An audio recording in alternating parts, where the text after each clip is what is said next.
নমস্কার, আমি রাহুল গুপ্ত চলে এলাম আপনাদের সামনে এই বিশেষ প্ল্যাটফর্ম নিয়ে।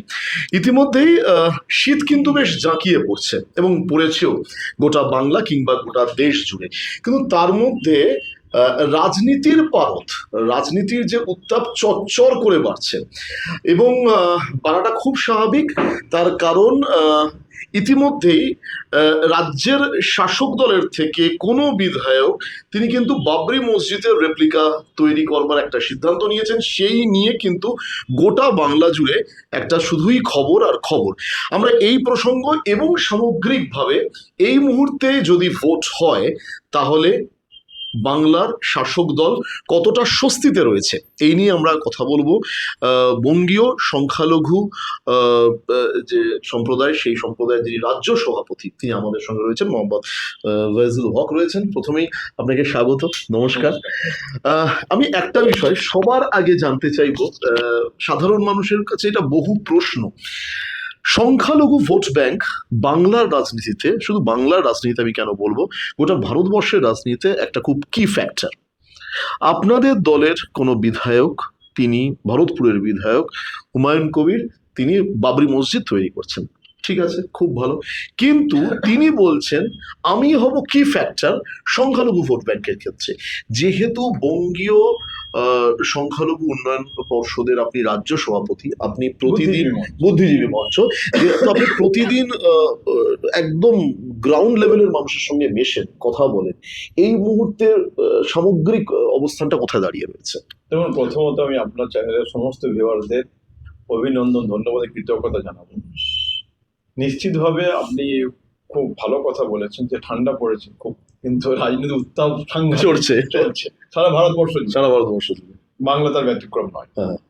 তো স্বাভাবিকভাবে যখন মন্দির তৈরি করার অধিকার যে কোনো মানুষই আছে, এটা সংবিধান দিয়েছে, এটা গণতান্ত্রিক অধিকার। বেশ, কেউ মন্দির করতে পারে, কেউ মসজিদ করতে পারে, কি নামকরণ করবে সেটা সম্পূর্ণভাবে তার সিদ্ধান্ত। এই নিয়ে কোনো দ্বিধাদ্বন্দ্ব থাকা উচিত নয় বলে আমি মনে করি। এবং আমাদের শাসক দলের বিধায়ক, সাসপেন্ডেড বিধায়ক, তিনি বাবরি মসজিদের ভিত্তি স্থাপন করেছেন কিছুদিন আগে, 6 ডিসেম্বর। তো আমি মনে করি এইটা কোনো ফ্যাক্টর হবে বলে মনে হয় না।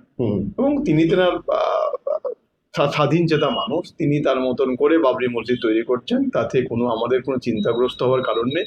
এবং তিনি তৈরি করুন, নামাজ পড়ুক মানুষ, কোনো অসুবিধা নেই।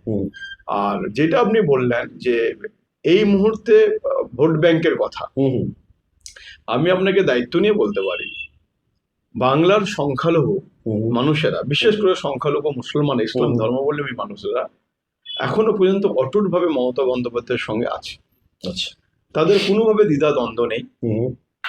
দেখুন, অনেকে হাওয়ায় ঝোঁকায় আসে, আবার হাওয়ার মতো কর্পূরের মতো উড়ে চলে যায়, আমরা অনেক দেখেছি। আমি একটু যে আপনাকে ব্যাকআপ মাইন্ডে নিয়ে আসার চেষ্টা করি, 2021 সালে নির্বাচন হয়েছিল, তখন বাংলার বুকে একটা নতুন রাজনৈতিক দল তৈরি হয়েছিল এবং এমন ভাবে মিডিয়া প্রচার শুরু করে দিল তথাকথিত পীর সাহেবদের পরিবার থেকে দল তৈরি হওয়ার পরে, যে সমস্ত সংখ্যালঘু ভোট ব্যাংক সেই দিকে চলে যাবে, তৃণমূল গেল গেল গেল গেল। নট অনলি দ্যাট, প্রথম সারির কিছু নিউজ চ্যানেল, তারা তো একদম মানে সমীক্ষা করে পরিষ্কারভাবে বলে দিয়েছিল যে এই টাই টাই টাই টাই মানে তৃণমূল কংগ্রেস চলে গেল ক্ষমতা থেকে। এটা আমরা সবাই দেখতে পেয়েছি, আপনিও দেখেছেন। এবং শুধু তাই নয়, তার সঙ্গে আমরা দেখেছি প্রধানমন্ত্রী এবং তার স্বরাষ্ট্রমন্ত্রী এবং তার একাধিক রাজ্যের মুখ্যমন্ত্রীরা ডেইলি প্যাসেঞ্জার। এবং আমি খুব দায়িত্ব নিয়ে আপনাকে বলছি, সোনারপুরে একটা ছোট্ট মাঠে 1200 থেকে 1300 লোক সেই মাঠে ধরার জায়গা ছিল, তার মধ্যে চেয়ার পাতা ছিল, সেখানে এসে নরেন্দ্র মোদী ভাষণ দিয়ে গেছে। তারপরে সঙ্গে গোদের উপর বিস্ফোরক হারদা নারদ ইত্যাদি ইত্যাদি, এত কিছু প্রভাকাণ্ড করার পরেও মমতা বন্দ্যোপাধ্যায় দল তার নেতৃত্বে 213টা সিট নিয়ে এসেছে। আবার একটা 26-এ নির্বাচন এসে গেলে এগুলো তো সুরসুরি হয়, এই মুখ তুম হ্যান ত্যান, কেউ ফান্ডকিয়ে ব্যাপার, আমি সেবারে ঢুকতে চাইছি না, বলার আমি বলতেও চাইছি না। প্রত্যেক স্বাধীন চেতা মানুষের কি করবে না করবে গণতান্ত্রিক অধিকার আছে, কিন্তু এর সঙ্গে ভোটের রাজনীতির কোনো প্রভাব পড়বে বলে আমি অত্যন্ত মনে করি না। Let me finish. আর চ্যানেলের মধ্যে আপনি বলতে চাই, খুব দুঃখজনক ঘটনা, ন্যাক্কারজনক ঘটনা, রাজনীতির জায়গায় থাকা উচিত, ঠিক আর ধর্ম ধর্মের জায়গায় থাকা উচিত। ঠিক। আমরা বরঞ্চ ধর্মকে রাজনীতির স্বার্থে ব্যবহার করে ফেলছি, এটা কোনোদিন কাম্য নয়। ধার্মিক মানুষরা যে আমরা বলি যে ধারণ করা যায় তাকে ধর্ম বলি আমরা। ধর্ম তার ব্যক্তিগত স্পিরিচুয়াল একটা ব্যাপার, কে নামাজ পড়বে, কে মসজিদে যাবে, কে ঘন্টা বাজাবে, কে প্রেয়ার করবে, তার ব্যক্তিগত স্বাধীনতা প্রত্যেকটা মানুষের আছে, এটা সংবিধান দিয়েছে অধিকার। তো এইটাকে নিয়ে রাজনীতির বড্ড খুব খারাপ লাগছে আমাদেরকে, যে ধর্ম রাজনীতির মধ্যে একটা আমরা গুলিয়ে ফেলেছি, ধর্ম কি রাজনীতিকে আমরা বুঝে উঠতে পারছি না। তো আমি আমার চ্যানেলের মাধ্যমে ক্লিয়ার করতে চাই, রাজনীতি হচ্ছে মানুষকে পরিষেবার একটা প্ল্যাটফর্ম, মানুষের গণতান্ত্রিক অধিকারকে প্রতিষ্ঠিত করার একটা প্ল্যাটফর্ম হচ্ছে রাজনীতি। আর ধর্ম হচ্ছে ধর্মিক দিকগুলোকে, তার মনের বাসনা, তার ইচ্ছা, আল্লাহকে সন্তুষ্ট করা, ঈশ্বরকে সন্তুষ্ট করা, গডকে সন্তুষ্ট করা, ভগবানকে তার নেই ব্যাপার, এগুলো আমরা কখনো গুলিয়ে না ফেলি। আমি একটা কথা হক সাহেব, আমি একটা বিষয় জানতে চাইবো যে কিছুদিন আগেই গত রবিবার ব্রিগেডে একটা গীতা পাঠ একটা বিরাট হয়েছে এবং 5 লক্ষ লোকের সমাবেশ হবে বলা হচ্ছে, মেনস্ট্রিম মিডিয়া বলছে 6.5 লক্ষ হয়েছে। কিন্তু যারা যারা সাধু সন্ন্যাসীদের জায়গায় এসেছে তারা কোথাও না কোথাও উত্তরপ্রদেশ বা একেবারে উত্তর ভারত জুড়ে তারা খুব বিজেপি ঘনিষ্ঠ, আমি একদম নাম নিয়ে বলছি, তারা বিজেপি ঘনিষ্ঠ সাধু সন্ন্যাসী। আপনার কি পর্যবেক্ষণ? দেখুন, প্রথমত আপনি দেখবেন বাংলায় যেটা কোনোদিন আজ পর্যন্ত কেউ সাহস করতে পারে, বাংলার সংস্কৃতি, বাংলার কৃষ্টি কালচার সম্পূর্ণ আলাদা মেরুতে, এখানে কখনো বিভেদ হয়নি। নজরুলকে আমরা দেখেছি, রবীন্দ্র ঠাকুরকে দেখেছি, এখানে সবাইকে নিয়ে বসবাস করি আমরা। এই যে আমার পাশে বসে আছে দীপঙ্কর ভট্টাচার্য, তিনি হচ্ছেন ব্রাহ্মণ পরিবারে, তিনি কিন্তু আমার অর্গানের বঙ্গীয় সংখ্যালঘু বুদ্ধিমঞ্চের সহ সভাপতি। আমার ডান দিকে আছেন আলমগীর মোল্লা, তিনি সাধারণ সম্পাদক। আবার ওই দিকে আছেন আমাদের তৃণমূল কংগ্রেস সম্পাদক স্বপন নন্দী মহাশয়, তার পাশে আছেন আমার আরেক জেনারেল সেক্রেটারি মাহমুদুল হক। আমরা সব মিলেমিশে একাকার হয়ে আছি, কিন্তু এক বৃন্তে দুটি, একদম এক বৃন্তে দুটি কুসুম আমরা সকলে। কিন্তু সমস্যা হচ্ছে যে ওই ব্রিগেডে একজন প্যাটিস বিক্রেতাকে যেভাবে হেনস্থা, এই যে স্বপনবাবু তার বাড়ি গিয়েছিলেন, তাকে আমাদের স্বপন নন্দী সাহেব, যেভাবে তাকে হেনস্থা করা হয়েছে, মারা হয়েছে, তার 3,000 টাকা তার কাছে অনেক টাকার ব্যাপার বলে আমি ঠিক কথা। সে পুরো প্যাটিসকে ছড়িয়ে, এগুলো কোথায় আমরা বাস করছি? ঠিক কথা। এগুলো কিন্তু বাংলায় হতে দেওয়া যাবে না। এরই সমস্ত বিরুদ্ধে প্রতিবাদ করার জন্য আগামী 18ই ডিসেম্বর আমরা কলকাতার ধর্মতলা রানী রাসমণি রোডে এক ঐতিহাসিক জনসভার ডাক দিয়েছি।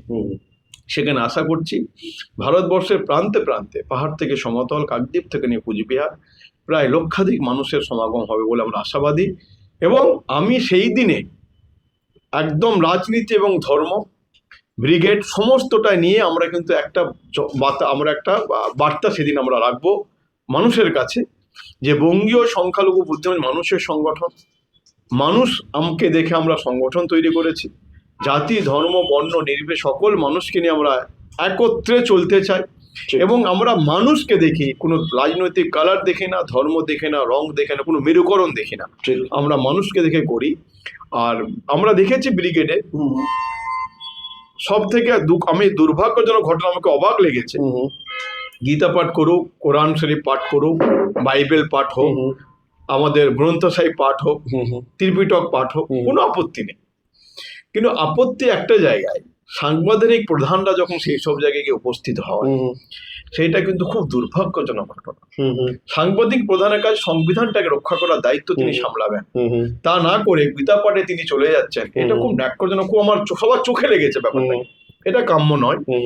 আর নিশ্চিতভাবে এটা পুরোপুরি ভাবে এই গীতা পাঠ যেটা হচ্ছে বিজেপি অর্গানাইজ করেছে, ভারতীয় জনতা পার্টি, আমি খুব দায়িত্ব নিয়ে বলছি আপনার চ্যানেলের মাধ্যমে, এটা বিজেপির একটা প্রচার করার উদ্দেশ্য নিয়ে ব্রিগেডে গীতা পাঠ হয়েছে, কোনো সন্দেহ নেই। এবং যেসব সাধু সন্ন্যাসীগুলোর বাইটগুলো আমরা পেয়েছি, পুরো বিজেপির মুখপাত্রের মতোই তারা কথা বলেছে, বিজেপির হয়েই তারা কথা বলেছে।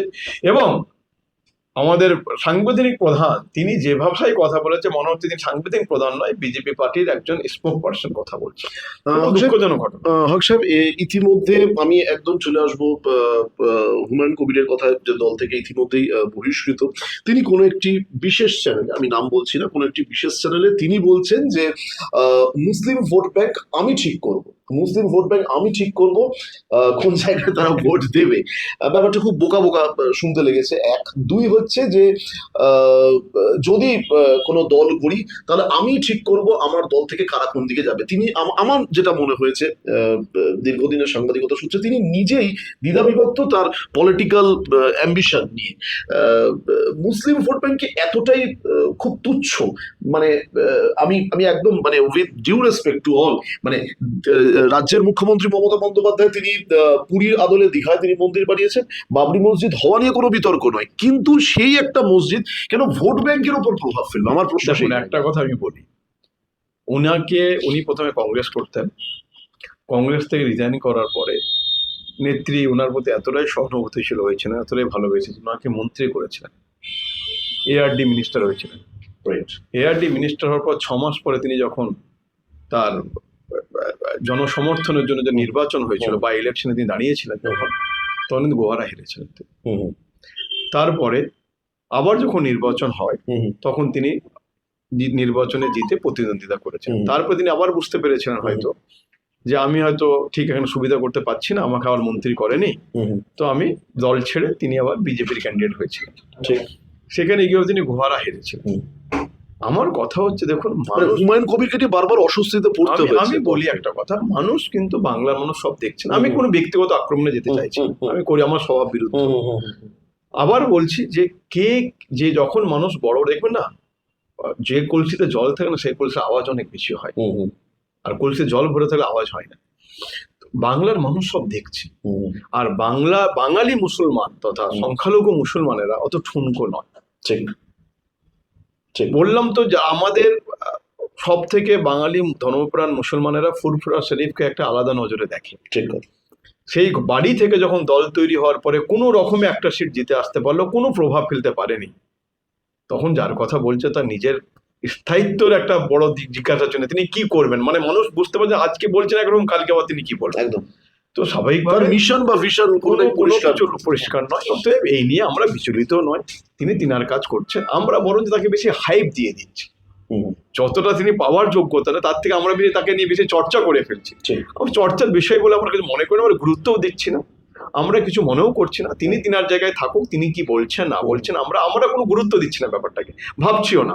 এবং আমি আপনাকে আবার বলছি, সংখ্যালঘু মুসলমান ভোট ব্যাংক, আমি পার্টিকুলার মুসলমান কথাটা ইউজ করছি যেটা নিয়ে আপনার বক্তব্য। সংখ্যালঘু আমরা সবাই, যারা সংখ্যায় কম তারা মুসলিম হিন্দু ভাইয়ের সংখ্যালঘু, সংখ্যায় যারা কম তারাই সংখ্যালঘু। কিন্তু এখানে কথাটা হচ্ছে চর্চিত বিষয় হচ্ছে মুসলিম সংখ্যালঘুদের কথা বলা হচ্ছে, মুসলমান সংখ্যালঘু, ইসলাম ধর্মাবলম্বী সংখ্যালঘু। আমি আপনাকে নির্দ্বিধায় বলি, টিল ডেট টিল টাইম, কালকে কি ঘটনা ঘটে আমি জানি না, এখনো পর্যন্ত তৃণমূলের সঙ্গে এই বাঙালি মুসলমান ভোট ব্যাংক অটুট আছে, কোনো সন্দেহ নেই, একটু এদিক ওদিক হবে না। তারা মমতা বন্দ্যোপাধ্যায়ের দ্বারা খুব স্যাটিসফ্যাকশন, ভীষণ খুশি। এবং আমরা যদি কম্পেয়ার করি, আজকে দেখুন দুর্ভাগ্যের বিষয়, সোনালী বিবি খাতুন, তিনি একজন বীরভূমের মুরারয়ের মা, আমাদের মা, আমাদের মেয়ে, যেতেই পারি। আমাদের দেখুন বহু মানুষ গুজরাট থেকে বলুন, উত্তরপ্রদেশ থেকে বলুন, রাজস্থান থেকে বলুন, বিহার থেকে বহু মানুষ এখানে সেটেলমেন্ট হয়ে আছে, বহু মানুষ তার পরিবার নিয়ে আছে বহুদিন ধরে, তাদের ভোটার কার্ডও এখানে হয়ে আছে, আমি জানি। তো কোনোদিন কেউ বলতে পারবে তাদের কোনো মানুষের কোনো আঁচ এসেছে বা কেউ তাদের মানুষ, আমরা সবাই ভারতবাসী, ভারতের যে কোনো থাকার অধিকার আমার আছে। তো এখান থেকেও কিছু মানুষ বোম্বে, গুজরাট, দিল্লিতে তারা বসবাস করে, ফ্যামিলি সূত্রে তারা এখানে বসবাস, ছেলে মেয়ের স্কুলে পড়াশোনা করছে, বংশ পরম্পরা ওখানে আছে, মাঝে মধ্যে গ্রামে আসে, বেড়াতে আসে। তো তাকে যেভাবে হেনস্থা করে আসামে পাঠানো হয়েছিল, তো তাই নয়, আসাম থেকে তাকে যেহেতু বাংলায় কথা বলে বলে তিনি বাংলাদেশি হয়ে গেলেন, তাকে চলে যেতে হলো বাংলাদেশে কারাগারে, 6 মাস তিনি বন্দী ছিলেন। আমাদের সকলের তৎপরতায়, বিশেষ করে মমতা বন্দ্যোপাধ্যায়ের কথা আমি বলবো, তিনার তৎপরতার মধ্য দিয়ে আমাদের নেতা অভিষেক বন্দ্যোপাধ্যায় একদম তিনার টিম তৈরি করে আমরা সকলে তার সহযোদ্ধা হিসেবে কাজ করে সোনালী বিবি খাতুনকে তো বাড়িতে আমরা পৌঁছে দিয়েছি, কিন্তু তার পরিবারে এখনো 4 জন বাংলাদেশে কারাগারে বন্দী আছে, তাদেরকে যত সম্ভব দ্রুত ফিরিয়ে আনতে হবে। এইরকম একটা পরিস্থিতির মধ্য দিয়ে আমরা যাচ্ছি। খুব ন্যাক্কারজনক ঘটনা, আপনি দেখতে পাচ্ছেন বঙ্কিম দা বলে সম্বোধন করা হচ্ছে, অবস্থা, মানে কি মানে রুচি। পড়াশোনা না থাকলে কি হয়, আমাদের এরকম প্রধানমন্ত্রী আমি জীবনেও দেখি, বাপের জন্ম দেখিনি এরকম প্রধানমন্ত্রী। বঙ্কিম দা বলছে আবার হ্যাঁ থ্যাংক ইউ, মানে কি জোকার না কি আমি বুঝতে পারছি না। আর বলতে খারাপ লাগছে, আর প্রধানমন্ত্রী বলতে আমার নিজেরই কষ্ট হচ্ছে, যে ভাষায় ব্যবহার করা হচ্ছে কেউ কেউ বলছেন আবার জাস্টিস নরেন্দ্র বাজপেয়ী। মানে পার্লামেন্টটা কি সার্কাস হয়ে গেছে না কি হচ্ছে বুঝতে, যে যার মধ্যে কেউ নাম বলতে পারছে না, বঙ্কিমচন্দ্র চট্টোপাধ্যায়কে বলতে পারছে না, সেটা নিয়ে একজন মন্ত্রী, তিনি একজন মিনিস্টার, সে তার উল্টো টাইটেল বলে দিচ্ছে, মানে কিছুই জানে না, খুব কিছুই জানে না। খুব প্রাসঙ্গিক বিষয়টা হক সাহেব তুলছেন যে বাংলার মনীষীদের নামের উচ্চারণ কিংবা বাংলার মনীষীদের নাম যিনি স্পেসিফিক ভাবে বলতে পারছেন না, তাহলে বাংলা বাঙালির ভোট ব্যাংক কিংবা বাংলা বাঙালির যে জায়গায় তারা আসবে কি করে, এইটাই কিন্তু সাধারণ মানুষের কাছে একটা প্রশ্ন। আমি একটা প্রশ্ন না করে থাকতে পারছি না, আপনি মমতা বন্দ্যোপাধ্যায় এবং অভিষেক বন্দ্যোপাধ্যায় খুব স্নেহধন্য, 2026-এর ভোট ব্যাংকে মানে ভোটের রাজনীতিতে শোনা যাচ্ছে আপনাকে দেখা যেতে পারে, এটা দেখুন আমরা হচ্ছে দলের অনুগত সৈনিক। আচ্ছা, আমরা দলের অনুগত সৈনিক। আমাদের নেত্রী, আমাদের নেতা যেভাবে আমাদের ব্যবহার করবেন, যেভাবে কাজে লাগবেন, নিশ্চিতভাবে একজন নিবেদিত প্রাণ হিসাবে, যোগ্য তার সহযোদ্ধা হিসাবে, সেনাপতি হিসাবে আমরা নিশ্চিতভাবে কাজ করব। এবং ভোটে দাঁড়ানোটাই বড় ব্যাপার নয়, বড় ব্যাপার হচ্ছে মানুষকে পরিষেবা দেওয়া। বঙ্গীয় সংখ্যালঘু বুদ্ধিজীবী মঞ্চ নির্দ্বিধায় নিরলসভাবে আমরা মানুষের সঙ্গে থেকে, মানুষের সাথে নিয়ে, মানুষকে পাশে নিয়ে আমরা কাজ করে চলেছি এবং আগামী দিনেও কাজ করে যাব। এবং আমি আপনার চ্যানেলের মধ্যে বলতে চাই, 18ই ডিসেম্বর আপনারা সকলে আসুন ধর্মতলাতে। অধিকারের জন্য আমরা লড়াই করছি, অধিকারের জন্য আওয়াজ তুলব এবং আমার মনে হয় সেদিন সমস্ত রেকর্ডকে ভেঙে ফেলবে। যা আমি সাড়া পাচ্ছি মানুষের, যা উন্মাদনা দেখতে পাচ্ছি, তাতে ঐতিহাসিক সভা হতে চলেছে। সেই দিনে আমরা আমাদের অধিকার নিয়ে, আমি প্রতিটা বাঙালির তথা বাংলার মানুষদের জাতি ধর্ম বর্ণ নির্বিশেষে যারা অবহেলিত, নিপীড়িত, বঞ্চিত, শোষিত মানুষ আছে, তাদের সেবায় নিজেকে নিযুক্ত করতে চাই। তাদের জন্যে আমার লড়াই। তারা যাতে হাসি মুখে থাকতে পারে, তাদের যন্ত্রণা ব্যথা বোঝার জন্য বঙ্গীয় সংখ্যালঘু নিরলসভাবে আমরা কাজ করে চলেছি। অতএব স্বাভাবিকভাবে কি হলো না হলো আমি ওইদিকে তাকাই না। আমার একটাই লক্ষ্য, মানুষকে পরিষেবা দেবো, মানুষের বাংলার প্রতিটা বাড়িতে বাড়িতে বিএসবিএম অয়জুল হক পৌঁছে দিতে চাই আমি।